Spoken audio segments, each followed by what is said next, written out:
to London in all that hoo-ha. Either of those two would have been able to cope, and that was the only good thing that happened, was that they were there. The royal family has been rocked by an explosive discovery made by Princess Anne herself. For decades, this truth lay concealed, locked away within the palace's deepest chambers until Anne stumbled upon Princess Diana's secret recording device hidden behind her own bedroom wall. The recordings she found were so astonishing, they rendered her utterly speechless. What long-buried secrets will now come to light? And who worked to keep these recordings hidden all these years? Join us as we go into Princess Anne's jaw-dropping find and uncover the contents of Diana's haunting messages. The Forgotten Room. It was the spring of 2024 when Buckingham Palace got news from the estate overseer at Kensington Palace. Workers had begun renovations in a forgotten wing of Kensington when they noticed a sealed wooden panel, forgotten under years of dust. When they moved the panel, they discovered a room that everyone had forgotten ever existed. Old dresses still hung on their hangers, and framed photographs still had smiles from a long time ago. They had just found Princess Diana's dressing room. As soon as Buckingham Palace heard, they had to decide which royal would uncover the room. Probably the most famous resident from the history of Kensington Palace. We have a new display of her dresses, beautiful dresses, 5 of them. After all, this was about one of the most important figures in royal history. Her possessions couldn't be tampered with by simple workers. And who knew the secrets she had stored away? Who was going to be in charge? Well, no other than the most senior working royal, Princess Anne. Anne isn't just a royal. She is the sister to the King of Great Britain, King Charles. And many years ago, she was Diana's sister-in-law. Known for her duty, Anne kept all the palace's secrets very close to her heart. She was the perfect choice for the job. Once Anne stepped into the room, she could feel the silence of a life that had suddenly paused, of a life that had no idea how fast it would be snuffed out. There were elegant, now vintage evening gowns, covered in dust, and old letters, aged by time, lying around. Thousands of items were in front of Anne, and everything looked normal until she had a deeper look. On top of a high shelf lay a silk scarf. But it wasn't the scarf that caught her attention, but the unique dark rosewood jewelry box that was tucked right behind it. The pearls and sapphires that decorated its exterior made it shine, even under all the dust. But it was not just the beauty that caught Anne's attention, but also the way it was covered as if hidden for a reason. But it was when Anne opened it that she felt an emotion she had never felt before: fear. On the bottom of the lid was a tiny secret inscription that read, "For those who dare seek truth." DS. Everyone would know those initials.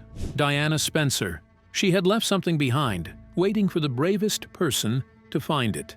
And after 27 years, Anne did. That any right-minded thinking parent should believe that it would have been an alternative. As Anne held the box, the whole room seemed to change. Anne knew this was not something to simply write about and then put away, so she took it back to her room. That night, Anne placed the box on a velvet cloth and studied it under the glow of a lamp. Her thoughts floated to Diana's life. She remembered how public it was and how much the people loved her. Anne remembered the shy young girl who married her brother and the fearless woman Diana became when she got tired of the mask. Anne wondered which phase Diana was in when she kept secrets in the box, and if it was a story that could force a family and an institution to finally face a truth they had long ignored. But was Anne really brave enough to seek the truth of the box despite the consequences? The first revelation. Anne continued to scan the exterior of the box as if dreading what was to come. She saw markings that didn't look like any royal signs and that interested her greatly. Finally, she opened the lid. And although you kind of know that this might happen, you don't really think about it very much, not least of all because the monarchy is about continuity. The first thing she noticed was ornaments made of precious stones. There were rubies, sapphires, and even emeralds. But it wasn't the uniqueness of the stones that mattered. It was those same markings on the backs of the pieces. But this time, Anne could make sense of them. With her magnifying glass, she saw coordinates and bank codes, like a reference meant for someone who could read between the lines. She was still exploring the ornaments when she heard a click. Her thumb had pressed on a section at the base, and as the panel slid open, Anne was faced with another shocking reveal. Letters upon letters handwritten by Diana, photographs of her disguised in plain clothing, meeting shadowed figures in cafes and garages. Above all, a silver key tagged Zurich Deposit Box 837L. There was a lot for Anne to digest, but first she read the topmost and most recent letter. Its date on the corner read 28 of August, 1997. That was 3 days before the crash in Paris. Inside, the opening line is blunt, even chilling, and if you're reading this, then they succeeded in silencing me. Anne's reaction was complex. She had privately misjudged Diana in the past as someone reckless and more given to drama than to discreet investigation. Now, the truth in her hands rearranges that memory. But what did the letters say? And what else did Anne find in the box that could change things forever? The final instruction. Anne held the letters, her hands steady even as a nervous tension filled her body. The handwriting was unmistakably Diana's, a mix of neat script and hurried scribbles. The words shifted between tender thoughts about her sons and cold, official business details. And in spite of what Miss Rudge and my other teachers may have thought at the time, I did actually learn something. It was clear her final days were consumed not by royal duties, but by urgent investigation and tracking missing money. This was not a confession. It was a detailed record of her discoveries. Diana first noticed a problem, a rotten smell, as she called it, at a 1995 children's charity event where funds vanished. What seemed like a simple mistake soon revealed a pattern of financial lies. She began tracing transactions, finding suspicious middlemen and unclear bank records. She documented 3 major cases, including a fake donation report and money redirected through a fake company run by the very people who were supposed to be in charge. Her notes were those of an untrained detective who had quickly learned dangerous skills. She wrote of meeting with secret sources and investigative journalists, using dead drops and coded messages at anonymous locations. Whenever she felt threatened, she recorded conversations and hid the tapes in different secure places. A network of whistleblowers gave her documents and names, but always from the shadows. Diana also wrote about her fear. She described sleepless nights and the exact details she gathered, refusing to exaggerate. Funds meant for hospitals, landmine victims, and shelters were being stolen for private gain. Her evidence included anonymous account numbers and codes that made the crime impossible to ignore. A large section was devoted to the people she had once trusted. She documented how she began to recognize deception at charity events and media appearances. She realized that some who smiled beside her were part of a system that used charity to hide its true nature, a system she believed reached into the government and even the royal family's inner circle. She turned her fear into a careful plan.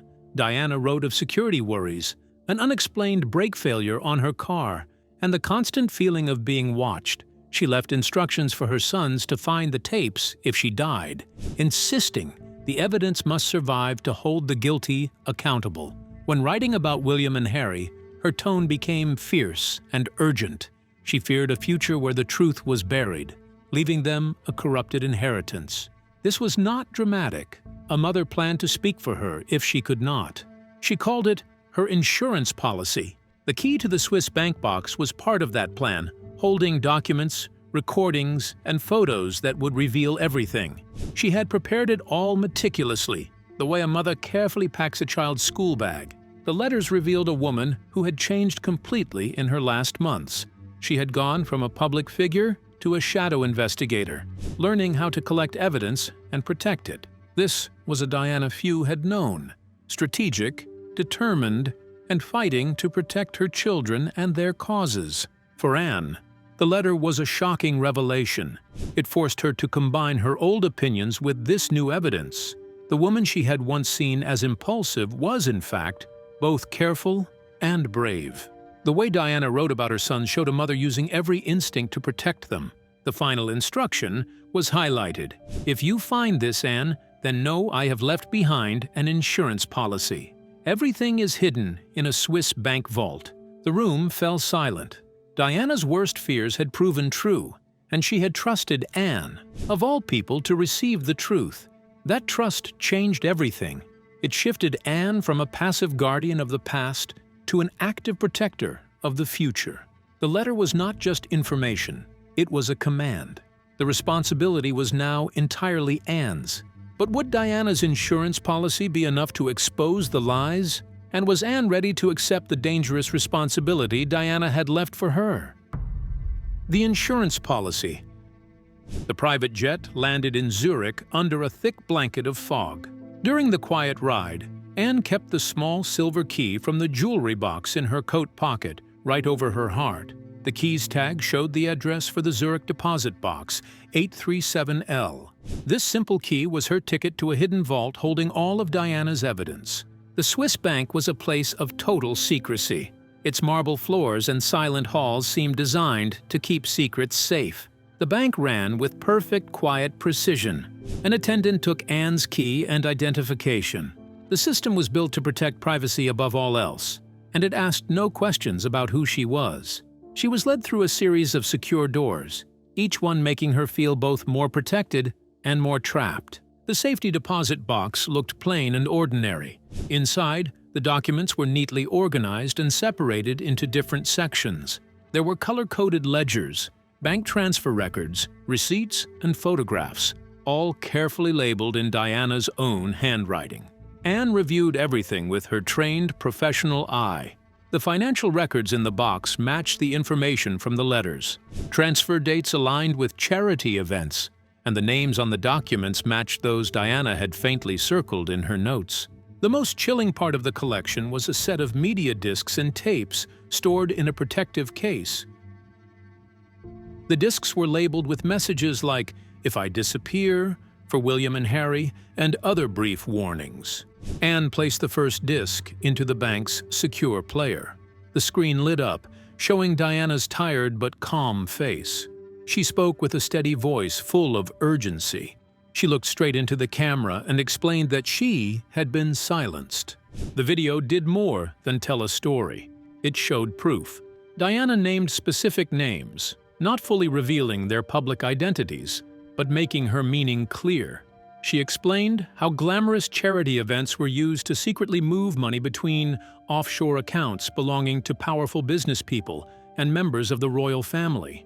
She detailed how arms deals and money laundering operated through fake charities, while foreign agents and government officials either did nothing or helped redirect the funds. Hearing Diana tell her own story was different from reading her notes. Her voice was a mix of deep hurt and fierce determination. She described trying to warn officials who ignored her or shifted the blame. She spoke about her fear during the times her car brakes were tampered with and the strangers following her. She explained why she made copies of everything and hid the evidence. She knew no single person or group could be trusted to reveal the truth. She wanted the proof to exist beyond anyone's control. Watching the video made Anne's stomach turn.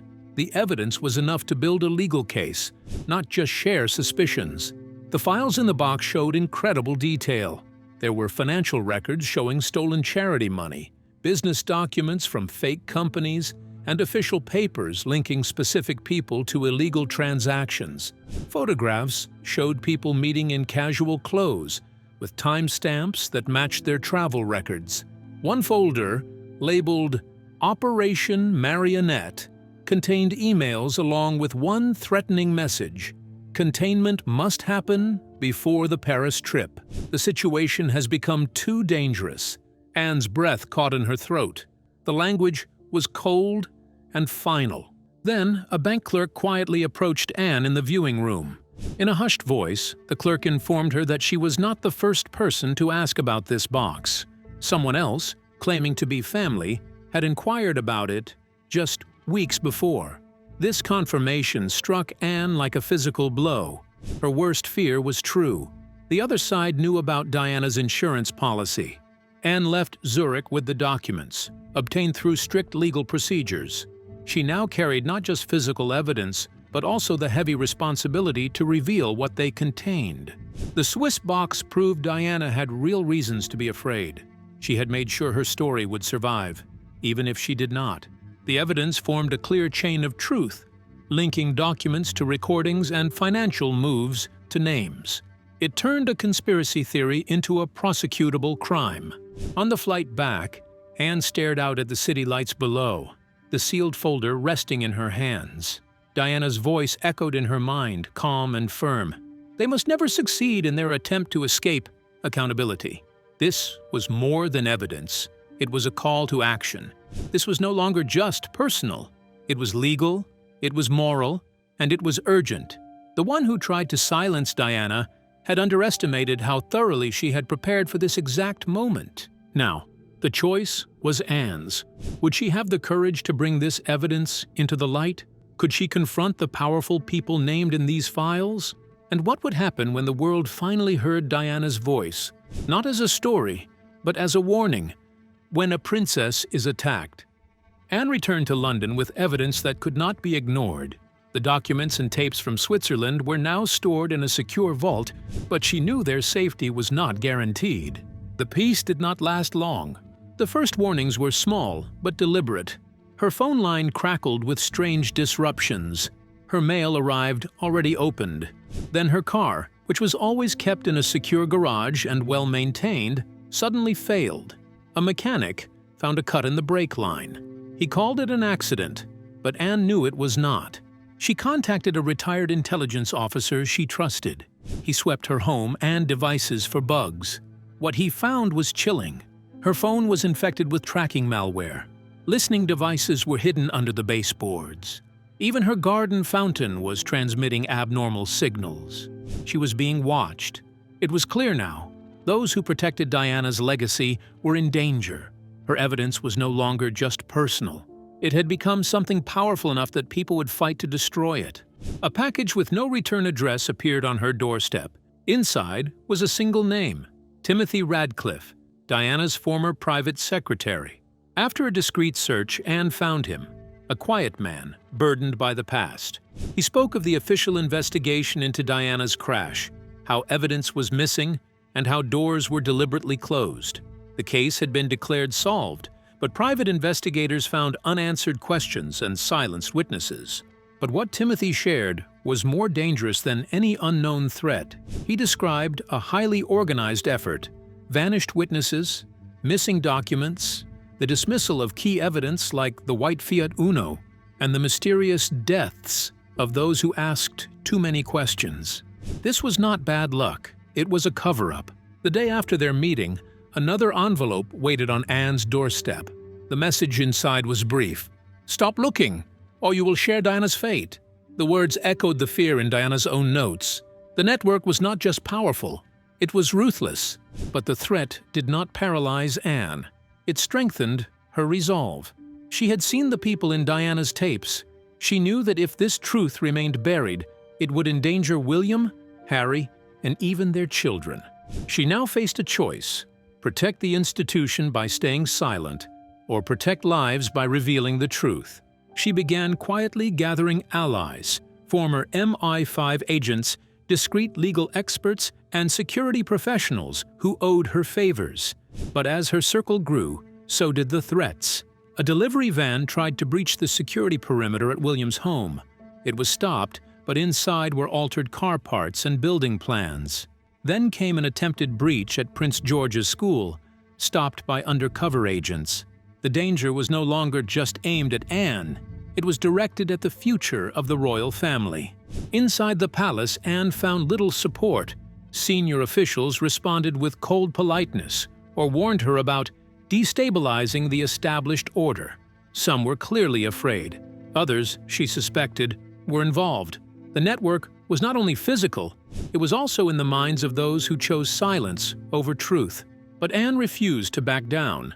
The cut breaks and the open letters only made her more determined. She moved faster, uniting her team of allies, including legal and security experts. This was no longer about the past. It was about the future. It was about protecting the young princes and the children who would one day inherit the throne. The danger had become a test. Who would stand for the truth? And who would hide behind a clean appearance? Anne had already made her choice. She would not let fear silence her. She would not become another tragic story. The time had come to act. Will Anne's courage be enough to expose the truth? Can she protect the royal family from an enemy within? And what will happen when the world learns what really happened to Diana? The network exposed. Anne and Timothy Radcliffe worked with relentless focus, cross-referencing Diana's ledgers, Swiss documents, and hidden testimonies. Names repeated. Random transactions formed clear lines. A pattern emerged, but a terrifying one. Charitable donations rerouted, shell companies created, and suspicious contracts renewed. If the system had used public goodwill as a cover for private greed, then how deep did the corruption go? Diana's charity work in war zones had unknowingly placed her among people with good faces and dangerous intentions. Her own records showed how organizations meant to help children were corrupted. Donations went to fake projects, then were funneled into private accounts. Over time, millions were stolen. Not small thefts, but organized laundering. The deeper Anne dug, the harder it was to ignore the truth. Account numbers led to offshore companies. Emails discussed logistics that only made sense if they were funding illegal activities.